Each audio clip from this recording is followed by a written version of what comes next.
Binge the full week of The Ray Taylor Show ad-free over at patreon.com/inspireddisorder. What you manifest in your mind, you can bring to reality. Halloween is the movie I'm talking about today, and that is the original, the first Halloween from 1978, the classic horror film. Tomorrow's Halloween, so what better day to talk about a movie that I had never seen before. I had seen some of the sequels, H2O, I think. But, you know, the thing with the franchise, the Halloween franchise, is how fractured it is. It is a very confusing and fractured franchise that I would love to dive into because I did enjoy this first film, written and directed by John Carpenter, early slasher film.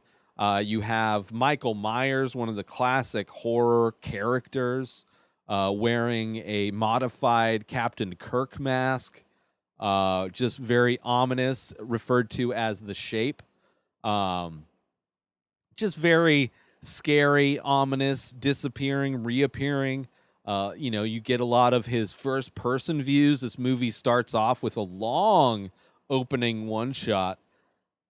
I had watched the making of the movies that made us about this movie, and apparently they got an early Steadicam, which they wanted to use, and I thought used to great effect. I mean, that opening shot is amazing. It is long. It is about, it's a first-person shot. Somebody's walking around a house, outside of a house, looking inside windows, seeing the babysitter, or actually maybe sister with her boyfriend on the couch. Then you know, going through, looking very scary, you know, very peeping Tom, very like, you know, somebody snooping around inside a house. And it goes into the house, and you see people walk by, and you don't notice that you're there. It's a very creepy, great long. I love long one-take shots, and that one's great. And it all shows to the kill of Michael Myers killing his sister.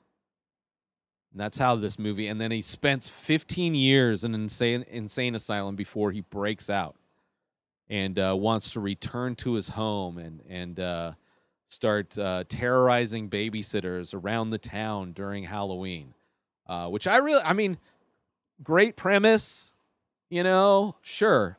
Insane asylum. The doctor, when he goes to the insane asylum, is like, they see all the patients out at night just roaming around.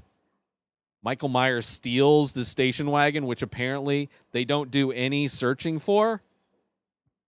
But, you know, whatever. So he's driving around in this station wagon throughout the whole movie. He broke into a store early on in town and stole the mask and some rope and I think a knife or whatever. But yeah, it's a great kind of setup for, you know, this killer's back in town, and then you're following Jamie Lee Curtis is one of the babysitters.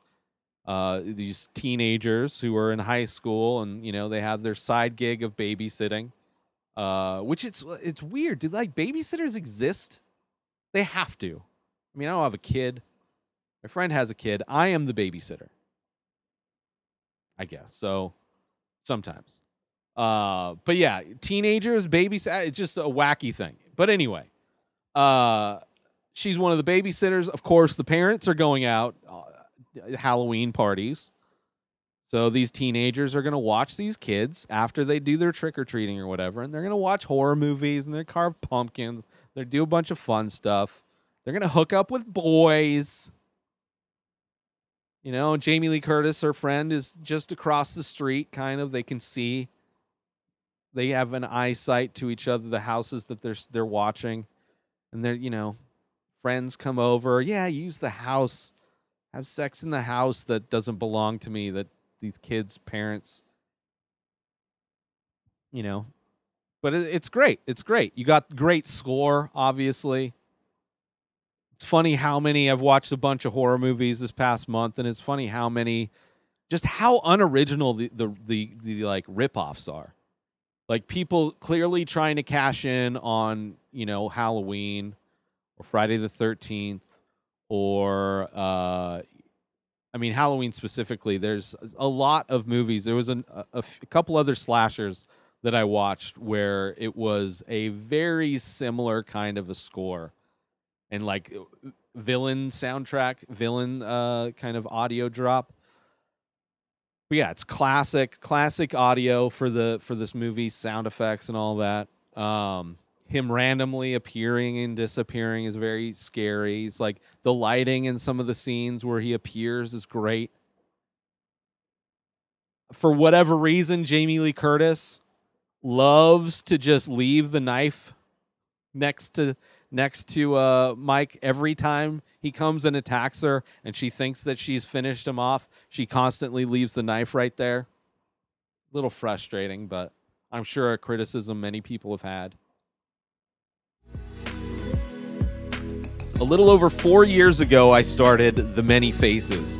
It's an ongoing series of abstract ink portraits. Each piece is improvised.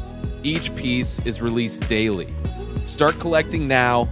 Head on over to inspireddisorder.com/TMF. That stands for The Many Faces. And save yourself 25% when you use coupon code RTS. That stands for The Ray Taylor Show, because that's what you're listening to, and I love you. So I want you to save 25% when you use that coupon code. Head on over to inspireddisorder.com/TMF and use coupon code RTS to save 25% when you start collecting one of over 1,600 original ink paintings. By myself, I made them. Support me. I love you. Back to the show.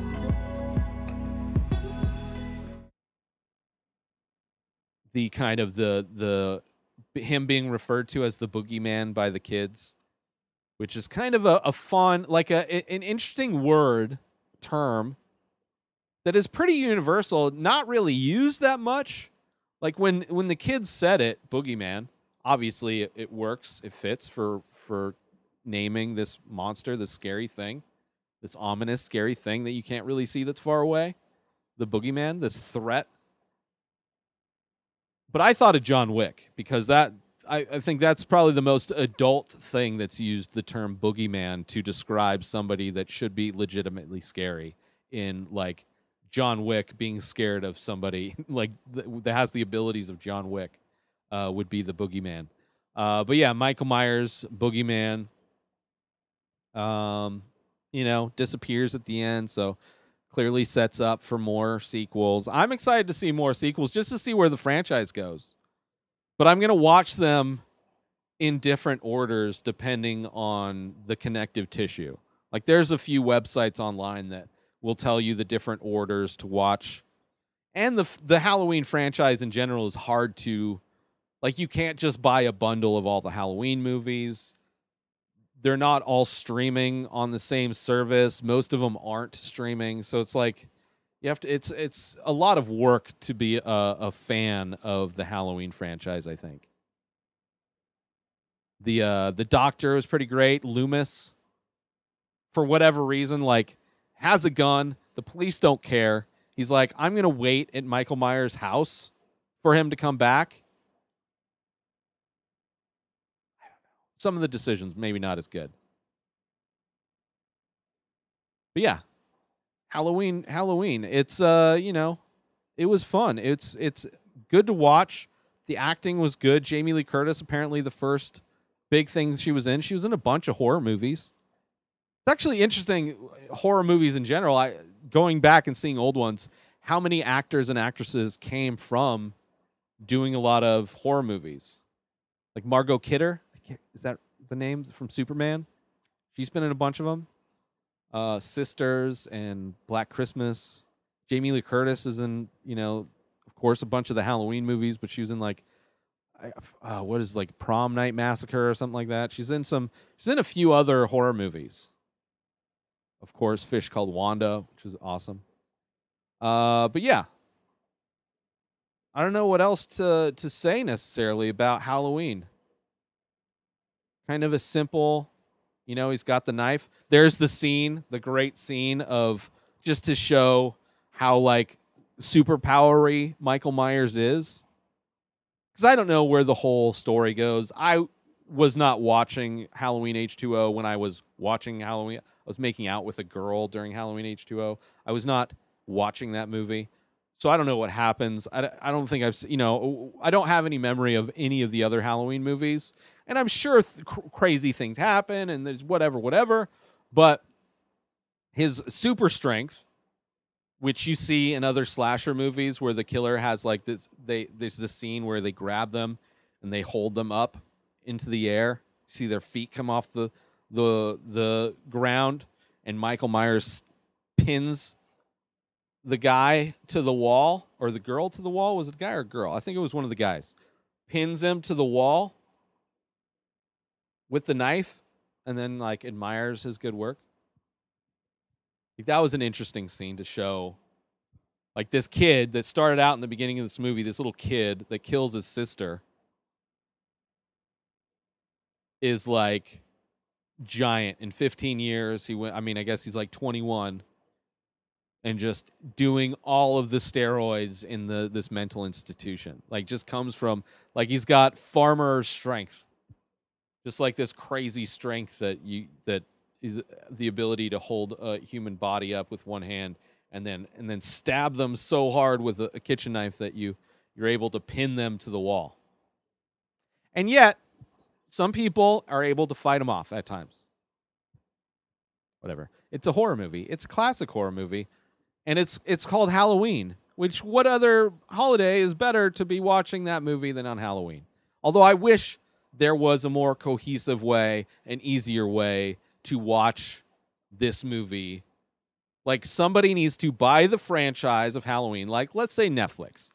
Buy the franchise of Halloween and have them in playlists, in different playlists, depending on the different storylines you want to watch, because it's so fragmented that you don't watch 1 through 13.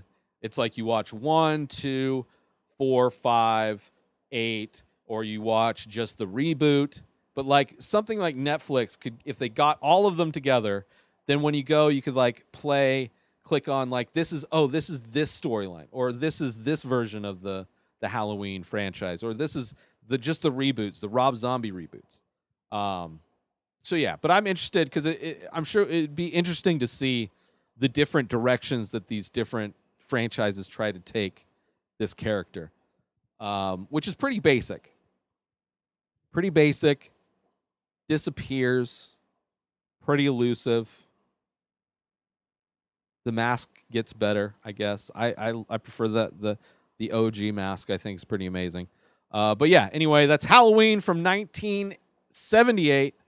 I think I watched it on Shudder. I'm sure it's available other places. I mean, you should just watch it. It's a classic. Halloween, 1978. John Carpenter, right? John Carpenter. Also another great director. New episodes of The Ray Taylor Show come out every single day. Subscribe on IGTV, YouTube, and everywhere else podcasts are found. Binge the full week ad-free over at patreon.com/Inspired Disorder. Buy Ray Taylor Show merch over at inspireddisorder.com. Follow the show on Instagram at Ray Taylor Show. Have a wonderful day, everybody. Peace out!